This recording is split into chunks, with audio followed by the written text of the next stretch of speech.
Muito mais que uma lenda, um homem que bem cedo recebeu um título do qual é conhecido até os dias de hoje, o Rei do Rock.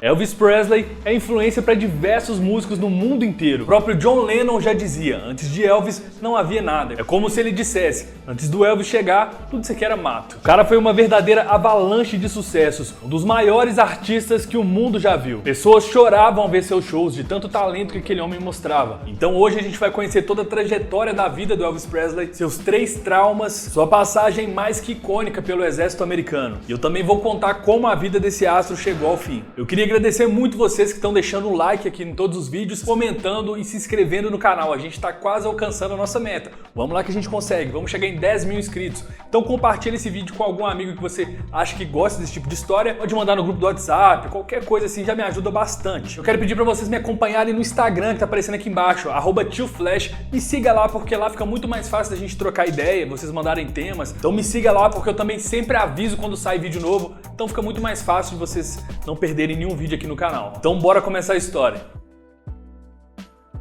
Antes de falar sobre a passagem de um ícone do rock pelo exército americano, eu quero contar um pouco sobre quem foi Elvis Presley. A começar pelo dia de alegria e também tristeza da sua família, que foi logo no dia do seu nascimento. O primeiro grande trauma na vida do Elvis aconteceu em 8 de janeiro de 1935, porque logo no dia em que ele nasceu, também foi o dia em que ele perdeu sua irmã gêmea, Jessie, que veio ao mundo sem vida. Mas isso só faria sentido na vida do Elvis anos mais tarde. Como já é de se imaginar, ele teve contato com a música bem novo, mas o estilo musical que começou a cativar ele desde pequeno foi a música gospel, muito pela influência dos seus pais, que eram extremamente religiosos. Em outubro de 1945, já com 10 anos de idade, Elvis participou de uma competição de talentos na Feira Pecuária Leiteira do Mississippi, onde ele acabou ficando em segundo lugar. Com 13 anos, ganhou seu primeiro violão. Ainda naquele mesmo ano, ele se mudaria para Memphis, onde mais tarde, por influência dos rapazes daquela época, ele começou a se vestir de maneira mais extravagante, frequentar lojas de música e logo na adolescência passou a usar sua marca registrada, o topete. Elvis foi crescendo até que em junho de 1953 ele finalmente se formou no colegial e começou a trabalhar, e o primeiro emprego dele foi como motorista de caminhonete. Mas mesmo começando um novo trabalho, Elvis nunca deixou de lado a sua grande paixão, que era a música. Por mais difícil que possa ser imaginar Elvis Presley meio tímido, isso acontecia, ele era bastante tímido, mas ele acabou ignorando a sua timidez, juntou um dinheirinho e decidiu gravar um disco para dar de presente para sua mãe. Como era de se esperar, o talento dele chamou muita atenção do dono da gravadora. O nome desse cara era Sam Phillips. Então esse cara, espantado com o talento dele, decidiu chamar 2 músicos locais, apresentou os caras pro Elvis e juntos eles formaram uma banda. E o álbum That's Alright Mama foi seu primeiro grande sucesso. Ele tocou em rádios e vendeu muito bem. E em 1954, Elvis já estava se apresentando e causando uma grande histeria nas fãs. E no piscar de olhos, ele se tornou a maior estrela do sul do país. Já no ano seguinte, Elvis e seus 2 parceiros foram se apresentar em um programa bem popular na TV. E era um desses programas de talentos, esses programas de calouro, tipo Raul Gil, esse tipo de programa. Mas por incrível que pareça, a apresentação deles foi rejeitada. Mas nem foi por causa da música, as pessoas realmente achavam a música muito boa, mas a aparência deles não era legal pra época. Roupas extravagantes, o cabelo, o tupete que todo mundo conhece, que não era muito popular na época, o modo ousado de dançar, tudo isso era novidade, muito escandaloso pra época. Porque poucas décadas haviam se passado depois da era dos inimigos públicos, que eu até falei em um vídeo aqui do canal, que eu contei sobre Bonnie e Clyde. Clica aqui que você vai assistir o vídeo, você vai entender mais ou menos. Então era uma época bem diferente, as pessoas tinham um modo bem característico de se vestir. E de repente chega Elvis Presley e seus amigos quebrando padrões, a galera ficou maluca. Mas a rejeição não parou Elvis. Ele era um jovem de 20 anos que tinha muita sensualidade, explorava tudo isso em suas apresentações.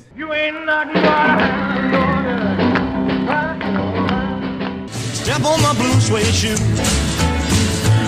Well, you can do anything but take me over my blue suede. Isso chamou muita atenção e logo uma grande gravadora comprou os direitos de Elvis por cerca de $25 mil.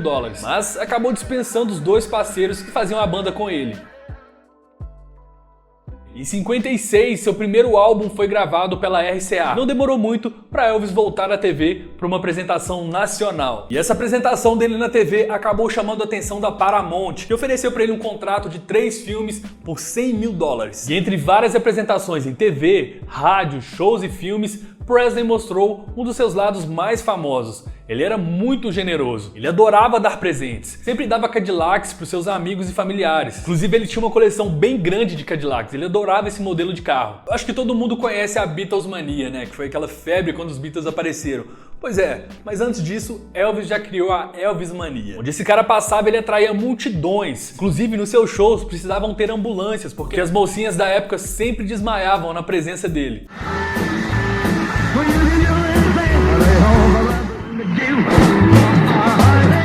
E apesar dos jovens amarem Elvis e o rock and roll, os mais velhos o odiavam. Eles viam o Elvis como um cara rebelde, tipo aquele cara que você não quer que sua filha namore. Só que o sucesso dele era inegável, então os programas de TV e de rádio acabavam chamando ele porque queriam ter audiência, né? Mas alguns só filmavam ele da cintura pra cima, porque não queriam mostrar o rebolado dele, a sensualidade do Elvis, então eles só mostravam ele, só o busto do Elvis praticamente. Só que não adiantou, o tiro saiu pela culatra, porque agora todos os fãs faziam questão de ir aos shows que somavam milhares e milhares de pessoas. Em 57, Elvis adquiriu a emblemática propriedade conhecida como Graceland por pouco mais de 102 mil dólares. E com tanto sucesso, seu empresário junto da RCA, a gravadora, começaram a licenciar os produtos do Elvis, como violão, roupas e muito mais. E cada produto gerava mais e mais dinheiro. Isso, claro, além dos filmes que ele fazia, como por exemplo, Prisioneiro do Rock. Então você pensa que em 57 Elvis estava bombando pra tudo quanto é lado, ele estava realmente fazendo muito sucesso. Só que em 58 aconteceu uma coisa meio inesperada. Elvis foi convocado para servir o exército americano. Quando ele foi convocado, muitas questões foram levantadas na época. Por exemplo, a pessoa mais famosa dos Estados Unidos poderia ser realmente útil ou só iria atrapalhar? E quem sabe se ele só viajasse e cantasse e tocasse pra galera, pros soldados, manter eles entretidos. Ele teria realmente que cortar o cabelo que roubou o coração de tantas jovens. O cara era tão importante que vários ramos das Forças Armadas ofereceram funções mais tranquilas para ele. A Maria sugeriu a criação de uma companhia chamada Companhia Elvis Presley, composta por seus amigos de Memphis. A Força Aérea queria usá-lo como modelo de recrutamento, ao invés de mandá-lo para combate. A Força Aérea queria usar ele como modelo de propaganda, porque você imagina, um cara como Elvis Presley, tão famoso, né,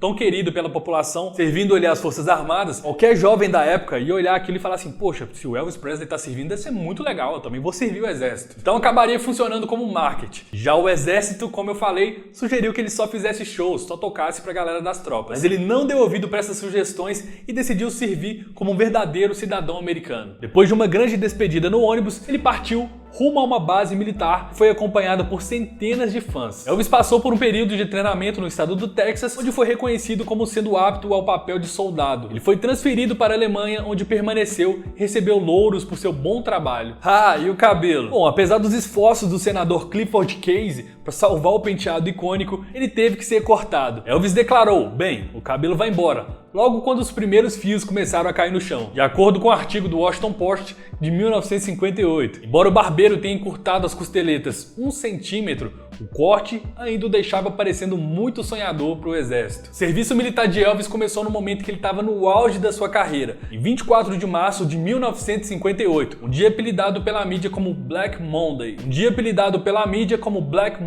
Ele foi colocado numa divisão blindada perto de Frankfurt, na Alemanha. E olha como é a vida, ele foi colocado lá como motorista de caminhão. Ele dirigia para um oficial chamado Captain Russell. Tendo começado a sua vida profissional como motorista de caminhão, ele estava de volta ao ponto de partida, só que agora como uma das pessoas mais famosas do país. Russell odiava a fama do roqueiro, as mulheres seguiam Elvis onde quer que ele fosse. O correio da empresa passou de receber um pacote por dia para 15. As meninas alemãs tentavam escalar a cerca da base para ver o cantor. Então o Capitão Russell transferiu o Elvis para um pelotão liderado pelo sargento Ira Jones. O sargento Jones não aceitava desaforo de ninguém. Se quisessem manter a mídia longe de Presley, ele era o cara certo para isso.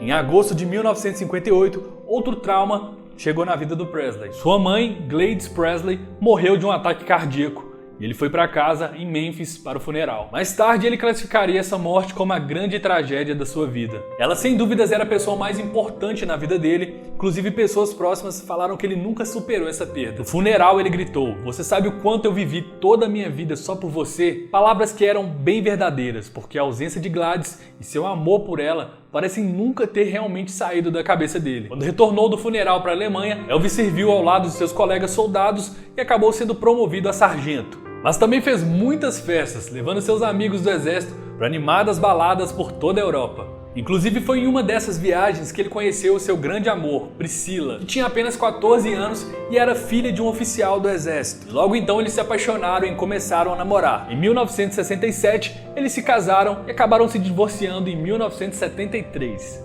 Mas nem tudo foi festa durante a sua passagem pelo exército. Foi lá que ele conheceu as substâncias ilícitas, se é que você me entende. Algo que mais tarde traria consequências devastadoras para sua vida. Depois do seu tempo no exército, Elvis voltou com tudo e aproveitou disso para lançar um disco chamado Elvis is Back, traduzindo Elvis está de volta. Ele teve um grande desafio de se adaptar ao cenário da música que mudou muito em 2 anos. Mas como eu, você e todos nós sabemos, Elvis ainda brilhou muito e fez show até um mês antes do seu falecimento. Infelizmente, aos 42 anos de idade, em 1977, Elvis foi encontrado sem vida no banheiro da sua casa. Aproximadamente às 2 horas da tarde, a sua então namorada e o produtor acabaram encontrando ele jogado lá.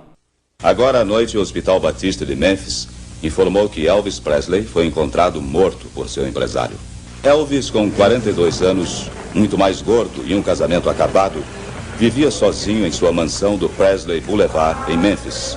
Elvis estava bem acima do peso e tomava diversos remédios. Uma autópsia revelou que tinham aproximadamente 9 tipos de remédio no seu organismo. Entre eles, antidepressivos, remédios para ansiedade, soníferos, remédios para dor e estimulantes. Porque tomando tantos remédios que deixavam ele lento, ele também precisava de um que deixasse ele rápido, que tivesse o efeito contrário, para ele poder fazer as coisas que ele tinha que fazer durante o dia. Isso fez com que alguns órgãos dele dobrassem de tamanho, e o preço do abuso desses remédios foi alto demais. Ele estava muito fora de forma, como eu já disse, e há quem afirme que ele chegou a pesar 120 quilos. E muito disso se dá pelo estilo de vida de Presley, dormindo durante o dia e virando noites acordado. Sustentando basicamente toda a sua família, era muito estresse, muito trabalho, e naquela altura ele tinha passado por mais 2 grandes traumas, que foi a perda da sua mãe, como eu já disse, e também a sua separação com a Priscilla Presley, que foi o grande amor da vida dele. E isso acabou tirando Elvis do meio de nós. O laudo oficial foi uma insuficiência cardíaca, mas tem pessoas que dizem e afirmam com provas de que Elvis não morreu. Jornais brasileiros já fizeram diversas matérias com essa teoria, mas infelizmente o que restou para nós do rei do rock foram suas músicas e o seu eterno legado. Espero que você tenha gostado do vídeo, não esqueça de deixar o seu like, se inscrever no canal e me seguir nas redes sociais que está aparecendo aqui embaixo, principalmente no Instagram, pra gente trocar uma ideia, beleza? Eu vou ficando por aqui, um forte abraço, até o próximo vídeo e valeu! Love me too.